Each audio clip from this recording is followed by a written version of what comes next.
Hello friend, कैसे हो आप सब लोग। स्वागत है आपका मेरे यूट्यूब चैनल पर।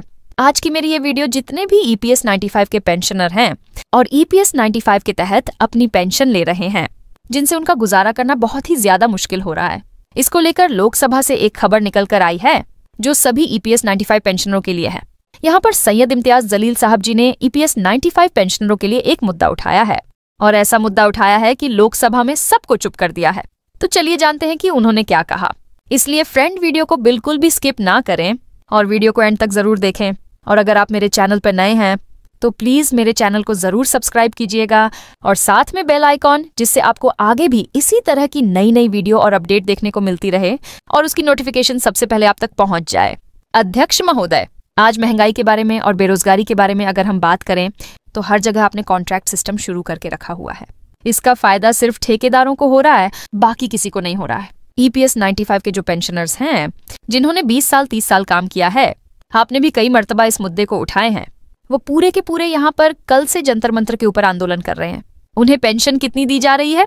फाइनेंस मिनिस्टर साहब सुनिए, 800, 1000 या 1500 ये पेंशन अमाउंट उनको हर महीना दी जा रही है, और उसके जरिए उन्हें यह कहा जा रहा है इतने पैसों के अंदर अगर जी सके तो जियो, नहीं तो मरो। शोर मचाते क्यों हो? लेकिन बजट हर टाइम आप कम करते जा रहे हैं और फिर यह नारा लगा रहे हैं आप सबका साथ सबका विकास करने की बात कर रहे हैं। अध्यक्ष महोदय, महंगाई को लेकर पंत प्रधान जी से मैं आपके जरिए एक सवाल करना चाहता हूँ। मैं जयपुर गया था, वहां पर बड़े बड़े होर्डिंग्स और पोस्टर्स लगे हुए थे जिसके ऊपर आदरणीय पंत प्रधान नरेंद्र मोदी साहब की तस्वीर थी। उसके बाजू गैस सिलेंडर था, उसके नीचे लिखा हुआ था मोदी की गारंटी चारों फ्याहीन। हम सरकार में आ गए तो मध्य प्रदेश और राजस्थान के अंदर हम चारों फ्याज के अंदर गैस सिलेंडर बेचेंगे। मैं आपके जरिए मंत्री साहब से पूछना चाहता हूँ, आदरणीय करार साहब से, आपके महाराष्ट्र के अंदर क्यों नहीं दे रहे हैं? हमें नहीं दे रहे हैं। कम से कम आप भारतीय जनता पार्टी के लोगों को 450 में दे दीजिएगा सिलेंडर, यानी कि आप कम करना चाहे तो कर सकते हैं, लेकिन हर चीज को आप चुनाव के नजरिए से देख रहे हैं। EPS 95 के अर्थात 1.5 लाख जो पेंशनर्स हैं, 800, 1000 या 1500, 2000, आपने भी ये मुद्दा उठाए हैं। कई मर्तबा उन्हें एक बार फिर मायूस किया गया है। दूसरी बात, आशा वर्कर्स, आंगनबाड़ी वर्कर्स, ये हर कुछ महीनों के बाद आंदोलन करते हैं। अब ये छोटी छोटी बच्चियों को, माँ को जो प्रेग्नेंट है उसका इलाज और देखरेख करने का काम करती हैं। आपने उनको कहा कि हम आपको भी हेल्थ कवर के अंदर लेकर आएंगे, लेकिन आपकी पगार नहीं बढ़ने देंगे। 7000 मिलते हैं आशा वर्कर्स को, आंगनबाड़ी वर्कर को पूरी मेहनत करने के बाद भी 15000 मिलते हैं।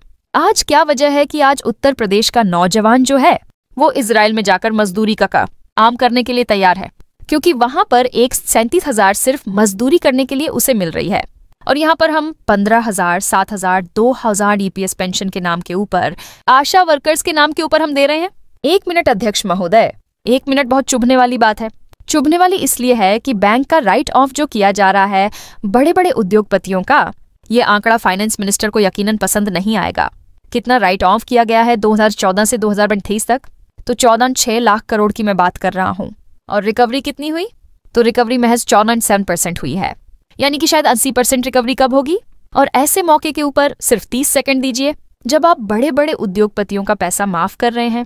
मेरे चुनावी क्षेत्र औरंगाबाद के अंदर 3323 ऐसे सरकारी स्कूल हैं जिनके ऊपर पक्की छत नहीं है, इनके शेड के नीचे ये बच्चे पढ़ते हैं।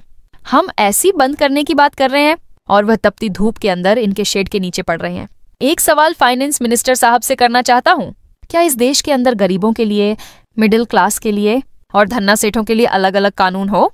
अगर इम्तियाज जलील 50 लाख का लोन लेता है और वह लोन डिफॉल्ट करता है तो बैंकों को यह इख्तियार है कि मेरा नाम, मेरे गारंटर का नाम, मैं जो प्रॉपर्टी मॉर्गेज कर रहा हूँ उसका एडवर्टाइजमेंट अखबार में छापें और मेरी प्रॉपर्टी सीज करें और मुझे बदनाम करें। लेकिन अगर कोई किसी ने 1000 करोड़ का लोन लिया है, किसी ने 2000 करोड़ का लोन लिया है, जिसको आप बड़ी आसानी के साथ हर रोज माफ करते जा रहे हैं, पिछले 4 सालों के अंदर आपने कितना पैसा राइट ऑन ऑफ किया है? और ये मैं नहीं बता रहा हूँ। अध्यक्ष महोदय, यह जवाब कल फाइनेंस मिनिस्टर ने क्वेश्चन आवर के अंदर बताया है, तो सुनिए। पिछले 4 साल के अंदर कितना पैसा 4016 करोड़ का लोन राइट ऑफ किया गया है। और जब हम इनसे पूछ रहे हैं कि किसका पैसा आपने राइट ऑफ किया है, तो जवाब सुनिएगा अध्यक्ष महोदय, आपको भी हैरानी होगी। जो जवाब फाइनेंस मिनिस्टर मैडम ने दिए हैं उसमें लिखा है, RBI has informed that under the provisions on of Section 45E on of the Reserve Bank on India Act 1934, RBI is prohibited from disclosing borrower-wise credit information. RBI ये आपको कह रहा है कि हम आपको डिटेल नहीं दे सकते कि कौन बड़े धनन्ना सेठों ने पैसा लिया है। ये देश को आप नहीं बताएंगे। आखिर ये पैसा 8-28 हजार करोड़ आपने राइट ऑफ किए हैं। इसका जवाब आप दीजिएगा कि मेरे लिए कानून अलग कैसा हो सकता है। और जिन्होंने धन सेठों ने पैसा लेकर कोई लंदन भाग गया है, कोई सिंगापुर भाग गया है, उनका नाम भी RBI नहीं बताएगी हमारे को। दूसरा ये है कि मैं अभी सुन रहा था जगदम्बिका पाल साहब। गोपाल साहब सुनिए, आप किसानों के बारे में कह रहे थे। मैं जिस क्षेत्र से आता हूँ, देश का एक छोटा सा शहर है। उस क्षेत्र के अंदर, महाराष्ट्र के अंदर, मराठवाड़ा एक छोटा सा क्षेत्र है। उस क्षेत्र के अंदर जनवरी से लेकर नवंबर 2022 लोग खड़े हैं, जिसके अंदर महिलाएं हैं, पुरुष हैं, बहुत सारे बुजुर्ग लोग हैं। ये वो लोग हैं जिन्होंने 30-30 साल, 40-40 साल नौकरियां किए हैं और उसके बाद उन्हें पेंशन दी जाती है। अगर मैं आपको आंकड़े बताऊंगा कि कितनी पेंशन दी जाती है, तो शायद इस देश के अंदर रहने वाला हर इंसान का सर शर्म से झुकना चाहिए।